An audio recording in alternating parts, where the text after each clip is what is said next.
मुख्यमंत्र्यांनी आम्हाला सांगितलं होतं की 2 वर्षात मुंबईचे रस्ते खड्डेमुक्त करू. ते मी त्याच वेळी आपल्यासमोर आणलं होतं 15 जानेवारी 2023च्या दिवशी की हा 6080 कोटीचा घोटाळा आहे. त्यावेळी घटनाबाह्य तत्कालीन मुख्यमंत्री आणि त्यांची सगळी ती टोळी अंगावर येण्याचा प्रयत्न करत होती, खोटं बोलण्याचा प्रयत्न करत होती. अधिवेशनात एक आम्हाला सांगितलं गेलं की 12 ते 36 महिन्यात हे काम पूर्ण होईल. बाहेर सांगितलं 2 वर्षात आता रस्ते खड्डेमुक्त होतील. 5 मोठ्या कॉन्ट्रॅक्टर्सना, लाडक्या कॉन्ट्रॅक्टर्सना हे काम दिलं होतं. आणि मी 2 वर्ष सातत्याने हा विषय आपल्या समोर आणि आपल्याच माध्यमातून लोकांसमोर मांडत आलेलो आहे की हा घोटाळा आहेच. ह्याच्यात कसे 5 लोकांना त्याच्यात आणलं गेलं, त्यांना टेंडर कसं दिलं गेलं, त्यांना किती एस्टिमेट कॉस्टच्या अबव दिलं गेलं, कितीचा फायदा ह्या कॉन्ट्रॅक्टर्सना झालेला आहे आणि नेमकं किती टक्के काम हे खरोखर मुंबईत झालेलं आहे, ह्याच्यावर आम्ही सातत्याने प्रश्न विचारत आलो. आज देखील आपण पाहिलं असेल, सत्ताधारी बाजूची असतील किंवा आम्ही विरोधी पक्षातले आमदार असू, सर्वच आमदारांचं एकमत होतं की मुंबई नुसतं खोदून ठेवलेली आहे. कॉन्ट्रॅक्टर्सनी ह्याच्यात मलाही काढलेली आहे.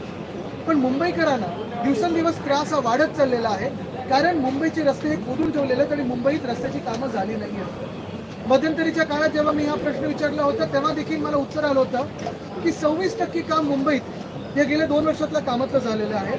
आणि माझा हा दावा आहे आज पण की 26 पण नाही, मला वाटतं 5 ते 6% काम झालंय. बाकी टक्केवारी ही कोणाच्या खिशात गेली आहे हे त्या घटनाबाह्य नगरविकास मंत्र्यांनी सांगावं. पण आज देखील आपण पाहतोय, आज मी जे मूलभूत प्रश्न विचारले होते, 2च स्पेसिफिक प्रश्न विचारले होते की ॲडव्हान्स मोबिलायझेशन 10%चा हा दिला होता की नाही. कारण मी जेव्हा ह्याच्यावर आवाज उठवला होता तेव्हा मुंबई महानगरपालिकेच्या तत्कालीन आयुक्तांनी सांगितलं होतं की ॲडव्हान्स मोबिलायझेशन हा दिला जाणार नाही. आणि आज मंत्री महोदयांनी सांगितलंय की अंशतः दिलं गेलेलं. मग नक्की कोणाला दिलं गेलंय, कशासाठी दिलं गेलंय, कुठच्या कामासाठी दिलं गेलंय, हे जेव्हा प्रश्न विचारले तेव्हा पटलावर उत्तर ठेवू. अजून काही उत्तर आलेलं नाहीये, म्हणजे माहिती नव्हतं. दुसरं मी विचारलं की एकंदर आपण पाहतोय ह्या सगळ्या कामांमध्ये जे काही पूर्तता आहे ती कितपत झाली, कुठपर्यंत झाली, त्याच्यावर पण उत्तर होतं आम्ही पटलावर उत्तर ठेवू. म्हणजे कुठेही काही माहिती नसताना सगळेच आमदार मुंबईचे कुठच्याही पक्षातले असो विचारतायत की नक्की मुंबईतल्या रस्त्याची परिस्थितीवर जे काही यांचं ड्रीम प्रोजेक्ट, आता स्वप्नात काय काय होतं, कुठचे खोके होते मला माहीत नाही, पण ड्रीम प्रोजेक्ट जो होता घोटाळा करण्याचा, घोटाळा तर यशस्वी झालेला आहे, पण मुंबईचे रस्ते आज देखील खड्डेमुक्त झालेले नाही. आदित्य, सवाल ये है कि ईओडब्ल्यू को भी इन्वॉल्व किया जाए, ये अध्यक्ष महोदय ने उस पर किया। बिल्कुल, हमने सबने मांग की है कि रास्तों में जो घोटाला हुआ है, घपला हुआ है, जो करप्शन है, उसकी जांच ईओडब्ल्यू से हो और विधायकों की भी कमेटी बनाई जाए. क्योंकि आज अगर आप देखें तो सारे मुंबई के सम्मानित सदस्य, सारे विधायक मुंबई के यही सवाल उठा रहे थे जो मैं पिछले 2 सालों से उठा रहा हूँ. मैंने तो 15 जनवरी 2023 को ये रोड स्कैम एक्सपोज भी किया था, आप ही के माध्यम से लोगों के सामने लाया था कि रोड्स का पूरा टेंडर ये पूरा एक स्कैम है, 6080 करोड़ का स्कैम है. कौन से कॉन्ट्रैक्टर्स को ये काम दिया गया है, कैसे दिया गया, कितने पे दिया गया, क्या एस्टिमेट था और क्या कितने % अबव में काम लिया गया है, ये सारी बातें पारदर्शिता से मैंने आपके सामने रखी. लेकिन सरकार तो यही बोलते आई थी कि 2 सालों में मुंबई के सारे रास्ते स्मूथ हो जाएंगे.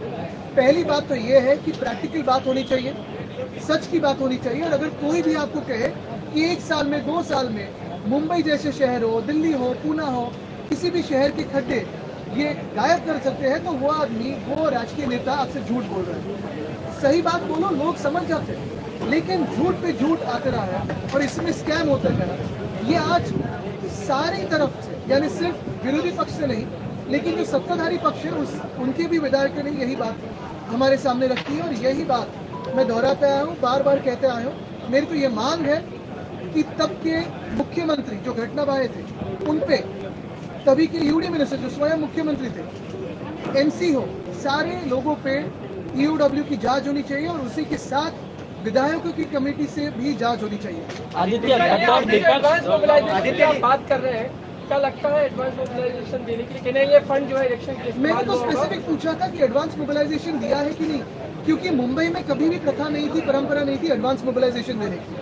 10% के जो एडवांस मोबिलाइजेशन दिया जाता है वो सिर्फ ग्रीन फील्ड प्रोजेक्ट्स में दिया जाता है. कहीं नया हाईवे बन रहा हो, कहीं नया टनल बन रहा हो, तब दिया जाता है. मुंबई जैसे शहर में कभी भी एडवांस मोबिलाइजेशन की ना जरूरत है ना जरूरत रहेगी, क्योंकि ये ब्राउनफील्ड प्रोजेक्ट है. जहाँ रास्ता है उसी को आप ठीक करें. Aditya ji, national education policy के तहत महाराष्ट्र में सीबीएसई बोर्ड लागू करने की बात चल रही है. बीजेपी के कई नेता कह रहे हैं कि अब इतिहास में मुगलों का शासन, मुस्लिम सुल्तानों को जगह नहीं मिलेगी, सिर्फ हम अपना भारत का इतिहास पढ़ाएंगे। आपको लगा प्रासंगिक है? 10 साल से यही बात करते आएंगे, करेंगे तो हर चुनाव इसी पे लिया जा रहा है।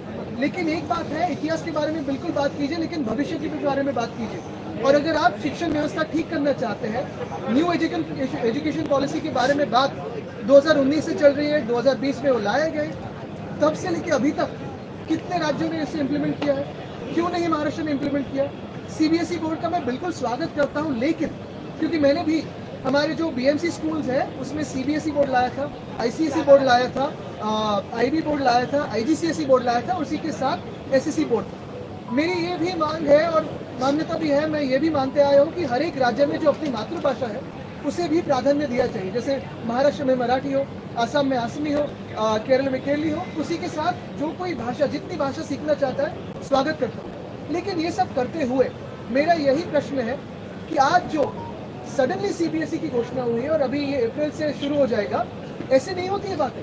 हमने जब यशस्वी तौर पे ये करके दिखाया था बीएमसी में, उसे टीचर ट्रेनिंग प्रोग्राम भी लाना चाहिए, क्योंकि टीचर्स जो हमारे होते हैं, जो गुरुजी होते हैं, प्राध्यापक है, उनकी भी जो मानसिकता होती है एक बोर्ड में पढ़ाने की होती है, उनको ट्रेनिंग उसी बोर्ड में दिया जाता है। अगर उन्हें आईसीएसई बोर्ड में लाना है, सीबीएसई बोर्ड में लाना है, बिना उन्हें वहाँ से निकलते हुए उन्हीं टीचर्स को अगर लाना होगा और उन्हीं टीचर्स को लाना भी चाहिए, तो वो करते हुए फिर आप उनको 2 साल के लिए ट्रेनिंग में लाइए, रिफ्रेशर कोर्सेज करवाइए और फिर उसी सिलेबस के साथ अलाइन करके उस शिक्षा व्यवस्था में लाइए। पेरेंट्स को भी उतना मौका मिल जाएगा कि आगे की जो प्लानिंग है उसे करने के लिए, विद्यार्थियों को भी मिलेगा। बतौर विपक्ष आप लोग ये मांग कर रहे हैं कि नागपुर हिंसा का सच सबके सामने आना चाहिए, लेकिन अब इसमें बांग्लादेश कनेक्शन सामने निकल कर आ रहा है। ये कहा जा रहा है कि कई सारे जो सोशल मीडिया पोस्ट किए गए थे उसके आईपी एड्रेस जो है वो बांग्लादेश के मिले। क्या कुछ कहेंगे इसको लेकर? देखिए, इसमें बहुत सारी एक कंस्पिरेसी भी दिख रही है। ये कल मैंने बात की थी, इसमें कोई डीप स्टेट की व्यवस्था है क्या? क्योंकि ये जो बातें हो रही है, अगर आपने देखा होगा कल आरएसएस ने भी खंडन किया है, उसका हम स्वागत करते हैं। क्योंकि कोई 300 साल पहले, 400 साल पहले उसके ऊपर दंगे होना, अगर ऐसा है तो वो कब्र खोदनी है तो वो तो अधिकार केंद्र सरकार का है ही। लेकिन दंगे करवाना, और कहाँ किए इन्होंने दंगे? नागपुर में किए। छत्रपति संभाजीनगर से कितना दूर है नागपुर? वो भी किसी के होम स्टेट में किए, किसी के होम सिटी में किए, तो गडकरी साहब के जिले में किए। सीएम खुद जहाँ से आते हैं उसी जिले में किए, उसी शहर में किए। आरएसएस का मुख्यालय उधर किए। 2 महीने पहले, 1 महीने पहले जो मुख्यमंत्री महोदय डावोस जाते हैं, सभी का स्वागत करते हैं कि हमारे राज्य में आइए, इन्वेस्ट कीजिए, टूरिज्म बढ़ाइए। अगर हमारे राज्य में दंगे बढ़ेंगे, अगर हमारे राज्य में ये कम्युनल वायलेंस हो जाएगा, अगर हमारे राज्य में कहीं ना कहीं ऐसी घटनाएं घड़ी, तो फिर असर किस पे होगा? इन्वेस्टमेंट पे होगा, असर पर्यटन पे होगा। ये डैमेज किसको करता है? किसकी इमेज को करता है?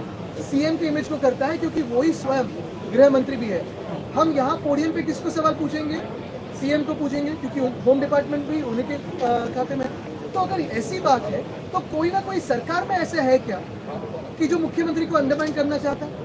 ये बात भी लोगों के सामने आनी चाहिए। तो क्योंकि सरकार में ऐसे नहीं कि सब ठीक चल रहा है, कहीं ना कहीं गड़बड़ है। अगर आप देखें तो एक दूसरे पे टीका टिप्पणी हो रही है, तो क्या ये मुख्यमंत्री महोदय को अंडरमाइन करने की कोशिश उन्हीं के एलाइज में से कोई कर रहा है कि इस पे आप विचार करिए? बोला है।